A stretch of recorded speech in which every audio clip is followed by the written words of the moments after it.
مسئلہ کہاں پہ گیا؟ پی ٹی آئی کی اپنی نالائکیاں اور ناکامیاں اپنی جگہ پہ ہیں کہ آپ آپس میں لڑ رہے ہیں, آپ کے پاس کوئی اسٹریٹجی نہیں ہے, آپ پولیٹیکلی اس وقت آپ کے پاس کوئی اس وقت ٹیبل کے اوپر ایک ایسی چیز نہیں پڑی ہوئی جس پہ ہم یہ کہیں کہ کوئی گورنمنٹ کو پریشر ہے یا سسٹم کو کوئی پریشر ہے. ایسا کچھ نظر نہیں آ رہا. اس کی وجوہات کیا ہے کہ آپ کے پاس لائن آف ایکشن آپ کا کلیئر نہیں ہے, آپ کو یہ یکسوئی نہیں ہے کہ کس نے لیڈ کرنا ہے, کس وقت کیا چیز کرنی ہے, اور پولیٹیکلی کیا ایسی چیز کرنی ہے کہ گورنمنٹ کو آپ مجبور کریں. گورنمنٹ یہ سمجھ رہی ہے کہ ہمیں دور دور تک کوئی خطرہ نہیں ہے تو ہمیں کسی سے بات نہیں کرنی. اس سے بڑی پرابلم ہوگی. اس سے پرابلم یہ ہوتی ہے جب یہ آپ اس سینس کے ساتھ چلے جاتے ہیں نا, تو پھر بہت آگے چل کے نقصان ہوتا ہے. پھر آپ ایک وقت میں آتے ہیں ریلیونٹ ہو جاتے ہیں, پھر نئی ترامیم آئیں گی, بہت کچھ ہوگا, پھر سسٹم کو لگے گا کہ سسٹم کو خطرہ تحریک انصاف سے تھا, اس کو ہم نے ایلیمنیٹ کر دیا, ان کی تو ہمیں ضرورت ہی نہیں ہے, تو پھر نقصان سب کا ہوگا. سو پولیٹیکلی سب کا ریلیونٹ رہنا ضروری ہے. جب آپ ایک ایسی سچویشن میں چلے جائیں جب آپ باقی اپنے مخالفین کو وائپ آؤٹ کر دیں اور آپ اکیلے اس ریس میں دوڑنا چاہیں, تو پھر آپ کو اس کا ان دی لانگر رن بہت نقصان ہوتا ہے. میرے خیال سے تحریک انصاف کے اوپر بھی بہت زیادہ ذمہ داری ہے, وہ بھی بات چیت کے اوپر آپس میں ریڈی ہوں, لیکن گورنمنٹ جب اس قسم کی چیزیں کرے گی, یعنی اب بہت ساری ایسی چیزیں ہو سکتی ہیں جس سے آپ کیا کہنا چاہیے کہ وہ کانفیڈنس بلڈنگ میجر کے طور کے اوپر آپ پٹیالہ میں آج بھی آپ نے ملاقات نہیں ہونے دی. جب آپ ملاقات بھی نہیں ہونے دیں گے, رات آپ نے بشرا بی بی کو ہاسپٹل شفٹ کیا, آپ نے نہیں بتایا, تو آپ کیا ایکسپیکٹ کرتے ہیں؟ دیکھیں آپ جتنی مرضی کامیابی سمیٹیں, آپ مجھے بتائیں آپ کی فورن ڈائریکٹ انویسٹمنٹ میں اضافہ ہوا ہے, کمی ہوئی ہے, آپ کی کمی ہوئی ہے, کیا آپ کا ٹریڈ ڈیفیسٹ میں اضافہ صرف اپریل کے مہینے میں $4 ارب کا ٹریڈ ڈیفیسٹ بڑھا ہے. یہ وہ امپیکٹس ہیں یا وہ انڈیکیٹرز ہیں جس سے آپ کو اندازہ ہوتا ہے کہ چیزیں ٹھیک نہیں ہیں. آپ بالکل بجا فرما رہے ہیں, چیزیں ٹھیک نہیں ہیں, اس کا اعتراف تو وزیر نے بھی کیا. سفینہ صاحبہ, سرمایہ کاری میں کمی, وزیر اعظم اس کا اعتراف کر رہے ہیں. پھر یہ جو سیاسی عدم استحکام ہے مسلسل ایسا لگتا ہے کہ پاکستان کے اندر موجود ہے, اس کا خاتمہ نہیں ہو پا رہا ہے. آپ کو نہیں لگتا ہے کہ اس کے خاتمے کے لیے اپوزیشن سے ڈائلاگ ضروری ہے؟ حکومت کو اس جانب اب تھوڑی توجہ دینی چاہیے. اسما آپ نے بالکل ٹھیک کہا. اب جب کہ جنگ بھی ختم ہو گئی, ہمارا ثالثی کا رول بھی ختم ہو گیا, پوری دنیا میں پاکستان کی جے جے کار بھی ہو گئی, لیکن جب ہم اب اندرونی طور پر دیکھیں گے, جو ہماری عسکری قیادت نے کرنا تھا انہوں نے اپنا کام بڑا ہی باخوبی کر لیا ہے. پاکستان کی عوام کو ڈیلیور ہمارے پولیٹیشنز نے کرنا ہے, ہماری گورنمنٹ نے کرنا ہے, چاہے وہ اپوزیشن میں بیٹھی ہوئی ایک صوبے کی حکومت ہو یا وفاقی حکومت ہو. ان سب کی ذمہ داری ہے پاکستان کی نیشن, پاکستان کی قوم جن سے انہوں نے ووٹ لیا ہے, پارلیمنٹ کا حصہ بنے ہیں, عوام کو ریلیف دینے کے لیے. اب ان کے پاس یہ ایکسکیوز نہیں ہو سکتا کہ جنگ ہوئی, ہو گئی, گڈ ہو گیا, وہ کام جن کا تھا انہوں نے جیت کر بھی دکھا دیا. جو ہماری سفارتکاری تھی, دونوں سیاسی اور عسکری قیادت نے مل کر جو ہے پوری دنیا کو پیغام بھی دے دیا, سفارتکاری بھی کر کے دکھا دی, ثالثی کا کردار بھی ادا کر دیا. لیکن آپ اس تمام چیزوں میں ایک چیز کو مت بھولیے گا, ڈومینیٹ ہماری عسکری قیادت کرتی رہی ہے. پوری دنیا نے ایک چیز کا جو اعتماد کا اظہار کیا وہ ہمارے سیاستدانوں پر نہیں کیا.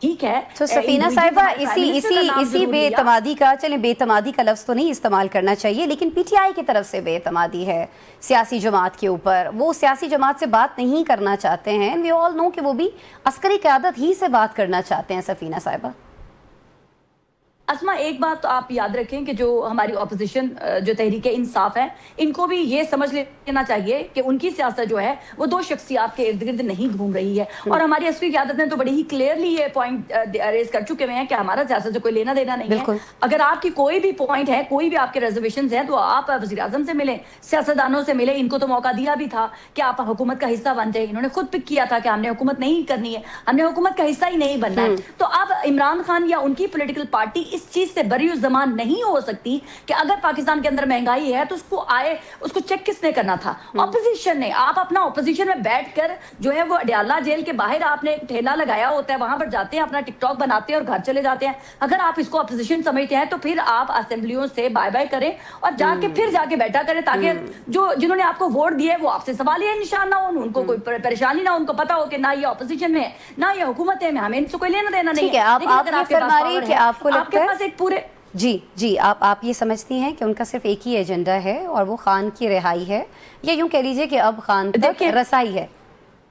جی سفینہ دیکھیں مجھے ایک بات بتائیں اسما، ماضی میں بھی ہمارے سیاستدان جو ہے پرائم منسٹر رہے، پھر وہ جیلوں میں بھی گئے، لیکن ان کی حکومتیں چلتی رہیں. انہوں نے حکومتوں نے اپنے ووٹر اینڈ سپورٹر کو ڈیفینڈ کیا، ان کے لیے کچھ نہ کچھ کرتے رہے. اب یہ کہاں کا طریقہ ہے کہ اگر آپ کا لیڈر جو ہے اپنے جرموں کی سزا جیل میں بھگت رہا ہے تو ہم اس کے لیے پورے صوبے کو داؤ پہ لگا دیں؟ وہاں کی ایک پوری جو ووٹر اینڈ سپورٹر ہے جنہوں نے آپ کو ووٹ دے کے اسمبلی تک پہنچایا، جنہوں نے یا سارا کا سارا سسٹم جو ہے اس کو جام کرنے کی کوشش کریں، چاہے وہ ایک صوبے کا سسٹم ہو یا وہ پاکستان کا سسٹم. ایک بات میں آپ کو بتا دوں، ایک بات اسما آپ یاد رکھیے گا، جب یہ ٹھہراؤ ہو جائے گا، ہر چیز سے جو ہے وہ دھول جو ہے وہ ڈسٹ جو ہے وہ بیٹھ جائے گی، تو حکومت کے لیے بھی پریشانی ہوگی اور اپوزیشن کے لیے بھی پریشانی ہوگی.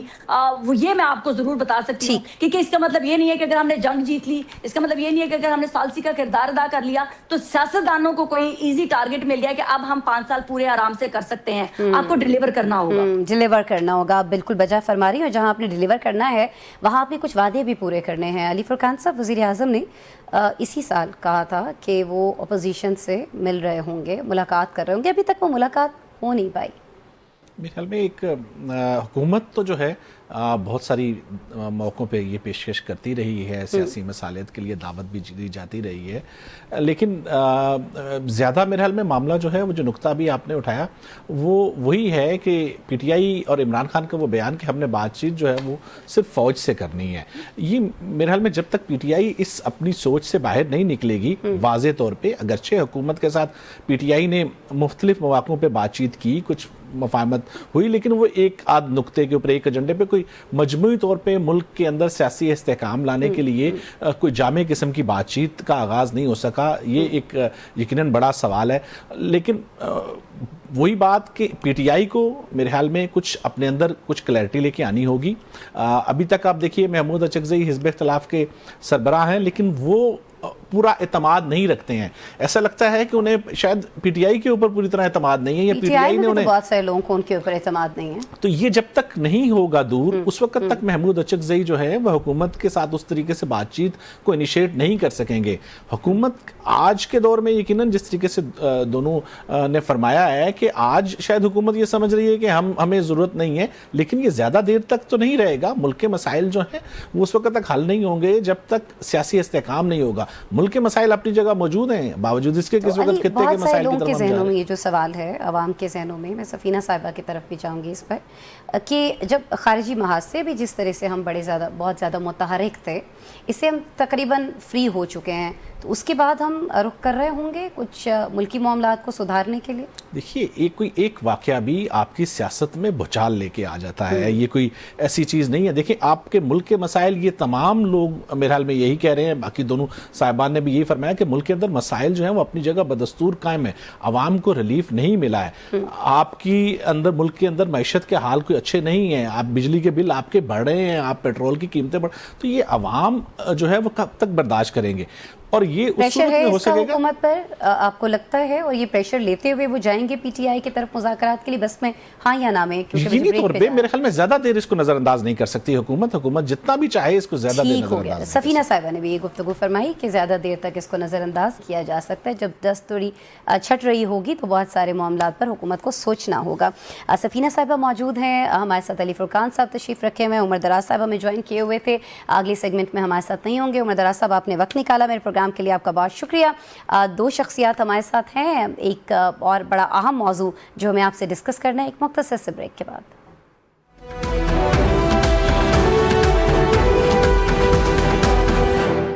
Welcome back. اب کچھ ذکر کریں گے ناظرین امریکہ، اسرائیل اور ایران جنگ کا، جس کے خاتمے کی امید مضبوط ہوتی جا رہی ہے، اور اس امید کا اظہار کوئی اور نہیں بلکہ امریکی صدر ڈونلڈ ٹرمپ خود کر رہے ہیں کہ اگلے 24 گھنٹوں میں ایران کے ساتھ حوصلہ افزا بات ہو سکتی ہے. اور یہ ایک حوصلہ افزا بات جو ہے اس جنگ سے متعلق پروگرام کے بہت آغاز میں سفینہ صاحبہ نے بھی فرمائی. علی فرقان بھی تشریف رکھتے ہیں. سفینہ صاحبہ میں آپ کی طرف اس لیے آنا چاہ رہی ہوں کہ آپ نے اپنی گفتگو میں ہماری پہلے سے یہ کہا کہ چونکہ اب وہ جنگ جو ہے وہ ختم ہو گئی ہے، واقعتاً جنگ ختم ہو گئی ہے کیونکہ ابھی تک تو کچھ کلیئرٹی ہی نہیں ہے چیزوں کے اندر. اسما دیکھیں، میں تو پہلے دن سے یہ بلیو کر رہی ہوں کہ یہ جو پاکستان کا کردار ہے سالسی کا کردار، یہ ضرور انجام تک پہنچے گا، اور امریکہ جو ہے الٹیمیٹلی جو ہے وہ ایران کے ساتھ جو ہے وہ چیزیں سیٹل ہوں گی۔ میں نے یہ کبھی سوچا بھی نہیں، ایک سیکنڈ کے لیے بھی میرے ذہن میں یہ گمان نہیں آیا کہ ایسا کچھ نہیں ہوگا، کیونکہ پاکستان نے جس طرح سے جو رول ادا کیا ہے وہ میرے خیال سے ویسٹ میں بیٹھا ہوا کوئی بھی بڑا ماما تایا چاچا جو جس کو بولتے ہیں وہ بھی نہیں کروا سکا، نہ ہی وہ یورپ کا اور نہ ہی یو اے ای جو بڑے بڑے اپنے آپ کو سمجھتے ہیں کہ ہم مسلم امہ کے اوپر جو ہے وہ بہت بڑی ہیوی پوسچر رکھتے ہیں، وہ تک بھی نہیں کروا سکے ہیں۔ تو پاکستان کے طرف جو ہمارے پریزیڈنٹ ہیں ڈونلڈ ٹرمپ، ان کا اعتبار، اعتماد اور ٹرسٹ جو ہے وہ اس قدر ہے کہ ایسا لگ، میں تو پہلے دن سے بلیو کر رہی ہوں کہ جب سے ہمارے فیلڈ مارشل سید عاصم منیر امریکہ گئے، ڈونلڈ ٹرمپ سے ملے، ان کے اوپر کچھ جادو کر کے آئے ہوئے ہیں، کیونکہ ان کو ان کے بغیر کوئی کچھ نظر نہیں آتا۔ ان کو صرف یہ ہوتی ہیں بعض ایسی کرزمیٹک پرسنالٹیز جو اپنی پریکٹیکلی اور اپنی باڈی لینگویج، اپنے کاموں سے دوسرے کو بتاتے ہیں کہ آئی ایم سم تھنگ۔ سو وہ ہمارے فیلڈ مارشل سید عاصم منیر نے ایسا ہی امپیکٹ پورے ایرا میں چھوڑا ہے پوری دنیا کے اوپر کہ پوری دنیا یہ جاننے میں انٹرسٹڈ ہے کہ ہو از عاصم منیر۔ بالکل ایسا ہی ہے۔ یہ اللہ تعالیٰ نے ان کو، یہ خوش بختی ہے ان کی کہ اللہ تعالیٰ نے ہماری زندگیوں میں ہمیں ایک ایسا سپہ سالار دکھایا ہے جو جاں باز بھی تھا، نڈر بھی تھا، اور اپنے وطن کے ساتھ جو ہے وہ مر مٹنے والا تھا، جو اپنے وطن کو سب سے پہلے اوپر رکھتا تھا۔ امریکہ سیٹل کرنے جا رہا ہے چیزیں، اور آج جو آپ نے پہلے بھی دیکھا کہ جیسے امریکہ کو میرے خیال سے ایران نے کسی اور چیز کا پرپوزل دیا تھا، تو جس میں ٹرمپ صاحب نے کہا کہ مجھے پاکستان کی بغیر کوئی بھی ثالثی قبول نہیں ہے، تو یہ ایک اشارہ تھا۔ میں اپنے سے ازیوم کر کے کہہ سکتی ہوں کہ شاید اس میں بھارت کا انفلوئنس شامل ہو سکتا ہے، جس کو اٹھا کر جو ہے وہ ٹرمپ صاحب نے پھینک دیا اور پاکستان کو اتنا امپورٹنٹ کر دیا کہ پاکستان کے بغیر نو ایف اینڈ بٹ۔ بالکل، بھارت کی نیگیٹیوٹی اب اتنی زیادہ ہے، جس طرح سے آپ نے فیلڈ مارشل صاحب کی پازیٹیو شخصیت کے حوالے سے بات کی، تو آپ نے اپنی گفتگو میں ایک مثبت کا لفظ استعمال کیا کہ مثبت اشارے مل رہے ہیں۔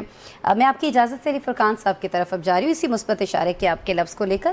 ایران میں کہا جا رہا ہے علی فرقان صاحب کہ جو تمام سرکاری ادارے ہیں وہ 9 مئی سے مکمل طور پر فعال ہو جائیں گے، ایکٹیو ہو جائیں گے، تو یہ ظاہر ہے کہ ایک مثبت اشارہ ہے، لیکن کیا یہ سمجھا جائے کہ اب کوئی اور حتمی مذاکرات جو ہیں وہ نہیں ہو رہے ہوں گے، نہ اسلام آباد میں نہ جنیوا میں، جو جہاں موجود ہے بس وہیں پر سارے معاملات طے کر رہا ہوگا، یا ہوگا کوئی دوسرا راؤنڈ فائنل؟ ایسا نہیں ہے، مذاکرات تو ہونے ہیں اور اسی کے نتیجے میں ہی کچھ جو ہے کچھ طے ہوگا دونوں کے درمیان کہ اس کو کیسے آگے لے کے چلنا ہے۔ اس وقت دیکھیے پاز ضرور ہے، آپ یہ کہہ سکتے ہیں جنگ نہیں ہے، لیکن جنگ ختم نہیں ہوئی ہے۔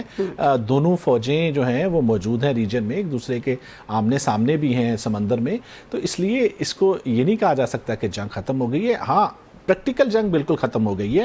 اس کی آپ خود دیکھیے کہ امریکہ نے خود کہا ہے کہ انہوں نے آپریشن ایپک فیوری جو ہے وہ کنکلوڈ ہو گیا ہے، یہ ہم تو نہیں کہہ رہے۔ تو عملی طور پہ جنگ جو ہے وہ یقیناً ختم ہو گئی ہے، اور اس وقت ایسے ہی لگ رہا ہے کہ دوبارہ جنگ کی طرف نہیں جائیں گے، لیکن اس کے لیے یقینی طور پہ دونوں طرف کو یہ چیز یقینی بنانی ہوگی کہ وہ سنجیدگی دکھائیں مذاکرات کی طرف، اور اس طرف جو پیش رفت جو ہو رہی ہے، جو کہ ہو رہی ہے، جس کے ہمیں تمام طرف سے جو ہے وہ اشارے مل رہے ہیں۔ آج پریزیڈنٹ ٹرمپ نے خود کہا ہے کہ نیوکلیئر کے اوپر بھی بات ہوئی اور ایک ہفتے کے اندر اس کے اندر کوئی بڑی پیش رفت سامنے آ سکتی ہے، یہ پریزیڈنٹ ٹرمپ نے کہا ہے۔ آپ دیکھیے عباس اراغچی جو فارن منسٹر ہیں ایران کے، انہوں نے آج اسحاق ڈار سے بات کی ہے ٹیلی فون پہ، اور اس ساری پیش رفت سے انہوں نے آگاہ کیا، تو چیزیں تو بہتر ہیں۔ 24 گھنٹوں میں کچھ ہو سکتا ہے کہ ایرانی تجاویز جو ہیں ان پر کوئی فیصلہ کر کے ان کو واپس بھیجا جائے، یا بھی مزید ویٹ کرنا ہوگا ہمیں؟ یہ کہنا ذرا میرے حال میں بہت مشکل ہوگا۔ پریزیڈنٹ ٹرمپ اگر ایک ویک کہہ رہے ہیں کہ ایک ویک میں شاید سامنے آ سکتے ہیں، لیکن آپ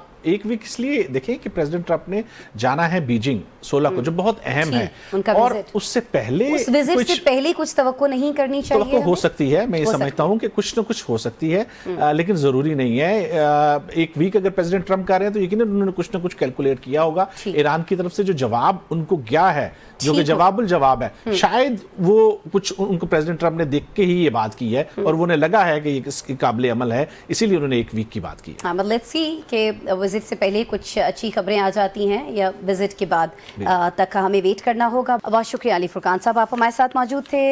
سفینہ خان صاحبہ، آپ نے ہمارا ساتھ دیا پروگرام میں، آپ کا شکریہ۔ ناظرین، منڈے کو آپ سے دوبارہ ملاقات ہو رہی ہوگی، اپنا بہت سارا خیال رکھیے گا، اللہ نے کے بعد۔